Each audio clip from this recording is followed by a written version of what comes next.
হে কবি, নীরব কেন? ফাগুন যে এসেছে ধরায়, বসন্তে বুড়িয়া তুমি লবে নাকি তব বন্দনায়? কহিল সে স্নিগ্ধ আঁখি তুলি, দক্ষিণ দুয়ারে গেছে খুলে, বাতাবি নেবুর ফুল ফুটেছে কি? ফুটেছে কি আমের মুকুল? দক্ষিণা সমীর তার গন্ধে গন্ধে হয়েছে কি অধীর আকুল? এখনো দেখনি তুমি? কহিলাম, কেন কবি আজ এমন উন্মনা তুমি? কোথা তব নবপুষ্প সাজ? কহিল সে সুদূরে চাহিয়া, অলক্ষের পাথার বাহিয়া, তোরে তার এসেছে কি? বেজেছে কি আগমনী গান? ডেকেছে কি সে আমারে? শুনি নাই, রাখিনি সন্ধান।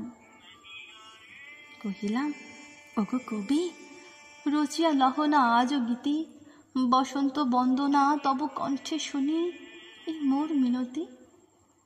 কহিল সে মৃদু মধুর স্বরে, নাই হলো, না হোক এবারে আমারে গাহিতে গান, বসন্তেরে আনিতে বড়িয়া।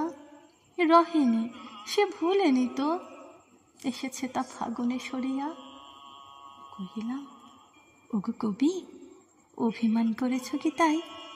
যদিও এসেছে তবু তুমি তারে করিলে বৃথাই।